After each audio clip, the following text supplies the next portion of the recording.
Now it's time for chicken on the Traeger. I'm going to use this pork and poultry I got from Cabela's. And I'm just going to sprinkle that on and let this marinate or whatever in this rub for a few hours. It's 10 a.m. I'm just going to let this sit in the spices till around dinner time. And I'll get back to you. Okay, the chicken's been on for 1 hour, 220. Well, I started at smoke and left it on smoke for like maybe 20 minutes and then switched to 225. And so it's been on for a total of about 1 hour. Let's see what the internal temperature is of the chicken. 111. Okay, that's good. So let's see what it looks like. First time opening it. Looks about the same when I put it on. Smoke going. It's cool. All right, I'm gonna take these off and bring it up to like 450 and then put them back on. Okay, actually I brought it up to 450 or high and just put the chicken back on the grill. I don't see why I should heat it up to 450 and then put it on. So I'm gonna put it back on. Okay, just to clarify a little bit from my last video, I didn't bring it up to 400 and then put the chicken on. I just decided to just put the chicken back on while it was, you know, low at 225 and then just crank it up to high with the chicken on the grill. So I put it back on. Now this the highest I've seen this go. I've used it 3 times already. The highest I've seen that was at 460. It just kind of dropped down to 438 pretty quickly, and it might go back up again, but it fluctuates, but it's cool.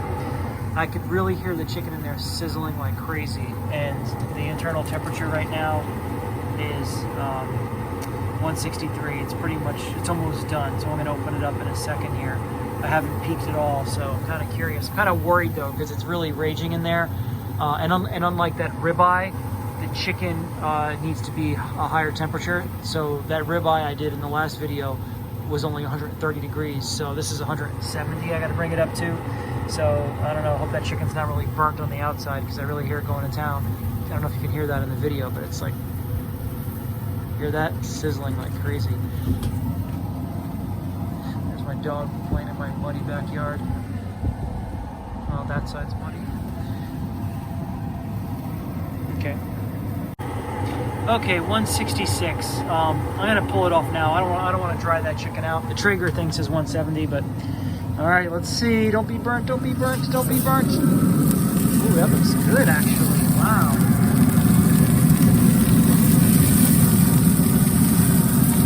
Wow. Take a look at the other side.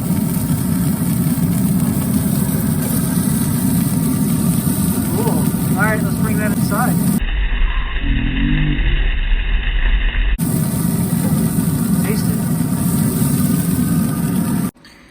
Okay, here it is. It looks really good. And it smells good. And I'll let it cool down a little, then I'll take a bite into it. Here it is. Let's try it.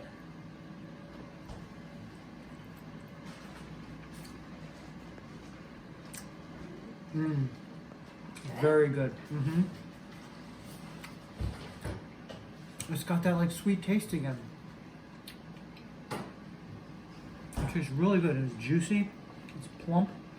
It's not dry at all. It's very flavorful, and you can smell and taste the wood in it. Very good. Okay, Vince, you're halfway through your chicken. What do you think? It's really, the skin has a really sweet flavor. It's not hard to cut. You can easily break it. You can easily rip it. And it's not hard, and you can rip it, put it on chicken, and the chicken was really easy to break off too. It's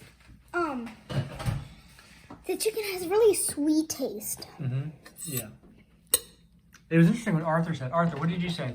You like the chicken, but what do you... It tastes like bacon. Yeah, the skin of the chicken, you said. It tastes like bacon. Skin. Yeah, that's what I wanted you to say again. It tastes like bacon. That was interesting, because it does. I think the smoke from the grill and the wood fire, I think it just made it taste like bacon. Let's see yours. Yeah, you're doing a good job. Mommy? It's fabulous. Yeah. Polished and all.